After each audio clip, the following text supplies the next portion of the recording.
ये खार्किव की तस्वीर है। सिटी काउंसिल के बाहर धमाका हुआ है। एक तरफ शांति वार्ता की बातें हो रही है, एक तरफ यूएन में चर्चा हो रही है कि कैसे ये जंग रोकी जाए।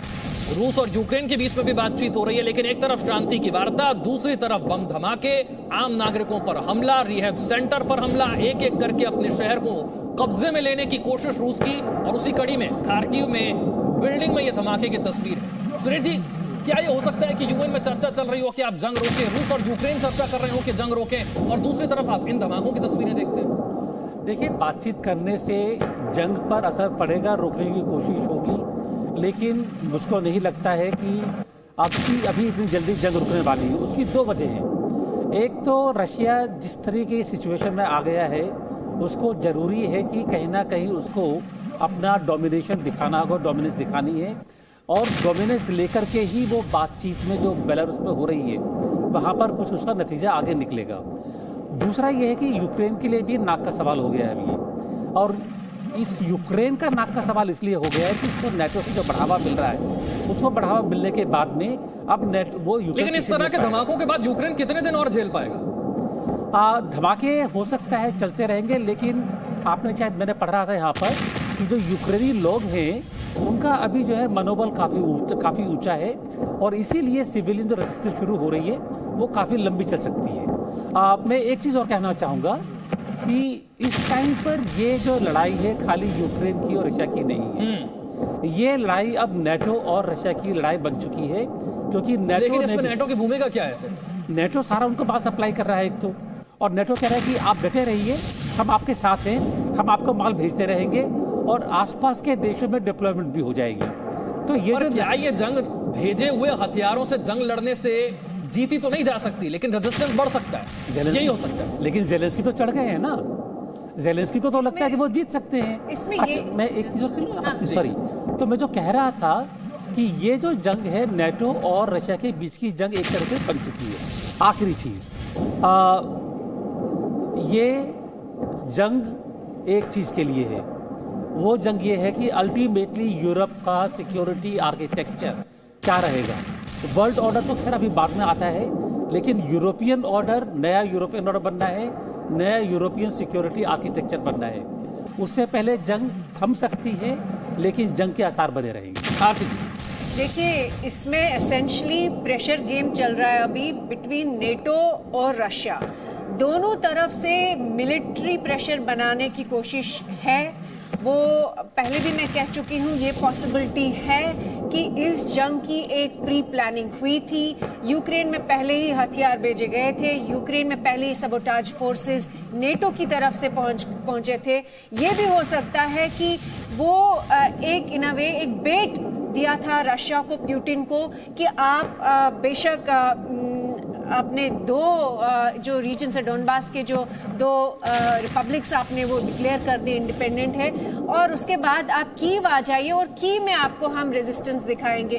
तो एक तो मिलिट्री प्रेशर है, दूसरी तरफ से इकोनॉमिक प्रेशर बनाने की कोशिश लगातार नेटो कर रहा है। इसीलिए आप, जैसे कि आपने भी कहा कि जापान है, बाकी कंट्रीज है, उन पे प्रेशर आ रहा है। इजराइल जो है, कई सारी कंट्रीज जो है वो एक लाइन, एक स्टैंड लेने पे मजबूर हो रही है, एक साइड लेने को मजबूर हो रही है।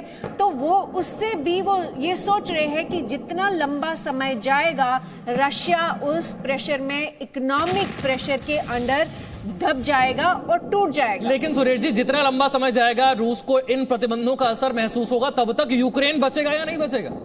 ये जो तस्वीरें हैं, ये दो तस्वीरें देखिए, तबाही की तस्वीरें हैं, तब तक यूक्रेन बचेगा या नहीं? यूक्रेन को नुकसान काफ़ी होगा, बहुत नुकसान होगा, लेकिन रशिया ने भी कहा है कि वो यूक्रेन पर कब्जा करना नहीं चाहते हैं, और यूक्रेन के ऊपर कब्जा होगा भी नहीं, यूक्रेन बचा रहेगा, इसमें कोई शक की बात नहीं है। लेकिन जब बचा रहेगा, उसके कितने हाथ पैर तोड़ेंगे, इसका कितने वो नुकसान हुआ होगा, कितने जख्म लगे होंगे, वो दूसरी बात है। जी, एक सेकंड, विशंबर दयाल जी भी हमें जुड़ गए अब हमारे साथ। विशंबर जी, ये तस्वीर जरा मैं चाहूंगा कि आप समझाएं। खार्किव में रूस का ये बड़ा हमला है, सिटी काउंसिल के पास ये धमाका होता है, पूरी इमारत तबाह हो जाती है। हम यही चर्चा कर रहे थे कि जब तक रूस को इन प्रतिबंधों का असर महसूस होगा, जब तक रूस ये समझेगा कि प्रतिबंध बहुत ज्यादा हो गए हैं, इनके साथ रहना मुश्किल होगा, तब तक यूक्रेन बचेगा क्या? यूक्रेन सरवाइव कर पाएगा क्या? देखिए, इसके दो तीन पहलू हैं। सिर्फ सैंक्शंस की बात करें तो अगर जो सैंक्शंस अगर सोच रहे हैं, जो नाटो और वॉरसो, जो वर्ल्ड दुनिया जो सैंक्शन लगा रही है रशिया पर, उसका रशिया पर जब तक असर पड़ेगा ना, जब तक इसका असर यूरोप पर भी पड़ेगा, इसका असर दुनिया में भी पड़ेगा, भारत में भी इन्फ्लेशन बढ़ेगी, तो इसका असर चारों तरफ पड़ेगा, एक तरफा नहीं है। और जहां तक इसको मैं समझता हूं, जो रशिया के जो थिंकर्स हैं, जो रशिया के लोग इसमें इन्वॉल्व हैं, जो प्लानर्स हैं, जो स्ट्रैटेजिक वो हैं, जनरलशिप है, जो उनकी फाइनेंस, ये सब उन्होंने कई बार मंथन किया होगा इस चीज पर, और वो इस नतीजे पर पहुंचे होंगे कि जब तक हम पर यह असर पड़ेगा औरों पर भी पड़ेगा, लेकिन जब तक हम जो यूक्रेन का हमारा मुद्दा है, यूक्रेन बचेगा नहीं बचेगा नहीं, जो उनका मुद्दा है यूक्रेन में, जब तक हम अपना political aim, strategic aim Ukraine में और मिलिट्री एम जो है वो हम अपना हासिल कर चुके होंगे। लेकिन विशंबर जी, आप इस बात को मानेंगे, जंग में 6 दिन बहुत लंबा समय होता है, छोटा समय नहीं होता। 6ठा दिन है ये जंग का। क्या पुतिन इस प्लानिंग के साथ चले थे कि इतनी लंबी ये जंग चल जाएगी? क्योंकि वो तो ये सोचते थे कुछ घंटों में कीव पर कब्जा कर सकते हैं। नहीं, ये गलत है, हम सब की गलत धारणा है, और हम सब सोच रहे टेलीविजन की स्पीड से लड़ाई लड़ी जाएगी, ये सब नहीं। हमने जो शुरू से बात की थी, वो बात की थी असमानता की, कि एक तरफ रशिया सेना है जो इतनी भारी है, इतनी मतलब वहां तादाद है जो उसकी 1:6 है, और जिसके पास एयर सुपीरियॉरिटी है, न्यूक्लियर सुपीरियॉरिटी है, इंटरकॉन्टिनेंटल या मिसाइल सुपीरियॉरिटी है, इंटरकॉन्टिनेंटल मिसाइल, कंप्लीट नेवल वो सुपीरियॉरिटी की बात थी।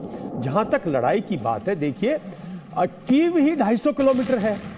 कीव का सरकमफ्रेंस देखो तो दिल्ली की तरह है। तो उन्होंने भी ये नहीं सोचा होगा, इतनी जल्दी स्ट्रैटेजी थोड़ी चेंज करते हैं, फिर वो लीडर थोड़ी है, फिर तो वो हमारे की तरह है। देखिए, कोई भी देश की जो मिलिट्री लीडरशिप है वो टैक्टिक्स चेंज कर सकती है जब दुश्मन की टैक्टिक्स बदले, लेकिन जो ओवरऑल स्ट्रैटेजी है वॉर की, वो स्ट्रैटेजी चेंज नहीं करती। उनको भी मालूम होगा, और ये रेजिस्टेंस से नहीं रुक रहे।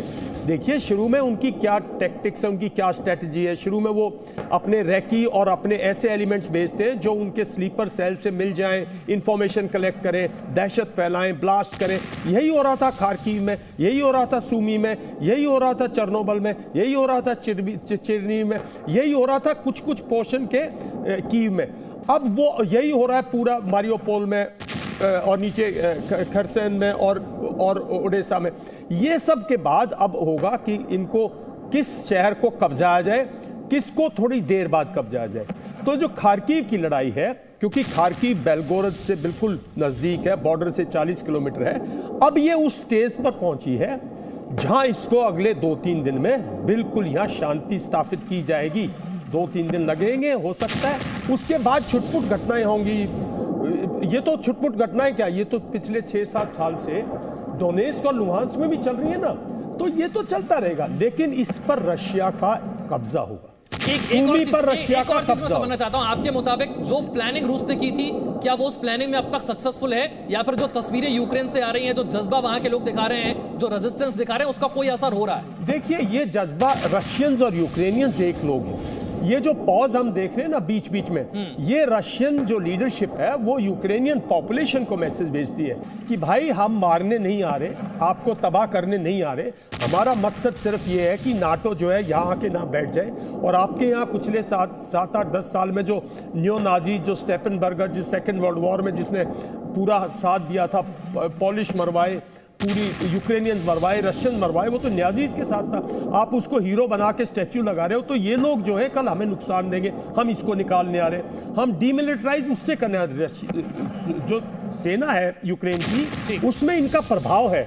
और तीसरा भाई जेलेंस्की, क्योंकि उनको सपोर्ट कर रहा है, हम उसको बदलने आ रहे हैं। ये अगर उनका मकसद, लेकिन जेलेंस्की तो हीरो बन गए सुरेश जी। नहीं, हीरो बनेंगे अभी थोड़ी, लड़ाई तो खत्म होने दो भाई जी। ये तो बीच में कौन, देखिए साहब, आप लोग ऐसी बात करते हो, हम लोगों ने बांग्लादेश कब्जा किया, 17 दिन बाद उनके जनरल ने सरेंडर किया ना, भाग तो नहीं गया वहां से। हम लोग 65 की वॉर, वहां की लीडरशिप सद्दाम हुसैन तो नहीं भाग के गया ना, इतनी भारी उसके बाद लीडरशिप। ये मिलिशिया नहीं है, ये जो लोग सोच रहे अफगानिस्तान की तरह प्रेसिडेंट भाग जाएगा, वहां इतिहास है भागने का इस तरह से, क्योंकि वहां मिलिशियाज हैं, वॉरलॉर्ड्स हैं, उनका एक अलग मुद्दा है ना।